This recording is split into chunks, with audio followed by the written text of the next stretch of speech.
ఈ రాష్ట్ర ప్రభుత్వం ఏదైతే ఎన్నికల్లో హైకోర్టు మరియు సుప్రీంకోర్టు బీసీ రిజర్వేషన్ 42% కొట్టేయడం అనేది సబబు కాదు.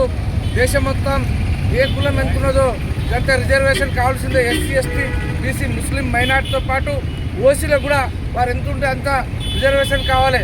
ఎందుకంటే ఇవాళ భారతదేశంలో అనేక కులాలు ఉన్నాయి, కానీ ఇవాళ అణగారిన బడుగు బలహీన వర్గాల వారికి ఈ రిజర్వేషన్లు సక్రమంగా మేమెంతనో మాకంత రిజర్వేషన్ లేకపోవడం వల్ల మాకు రాజకీయంగా మరి ఉద్యోగపరంగా వ్యాపార పరంగా మేము ఏదైతే అభివృద్ధి చెందాలంటే మాకు ఆ ఫలాలు అందలేని దుస్థితి ఉన్నది. కనుక దేశంలో సుప్రీంకోర్టు కావచ్చు, హైకోర్టు కావచ్చు, ఇప్పటికైనా మీరు మరలా మా యొక్క సమస్యను, మా యొక్క జనాభాను దృష్టిలో పెట్టుకొని ఈ 42% ఇంప్లిమెంట్ చేస్తూ ఈ యొక్క బడుగు బలహీన వర్గాల బీసీ కులాలకు న్యాయం చేయాలి.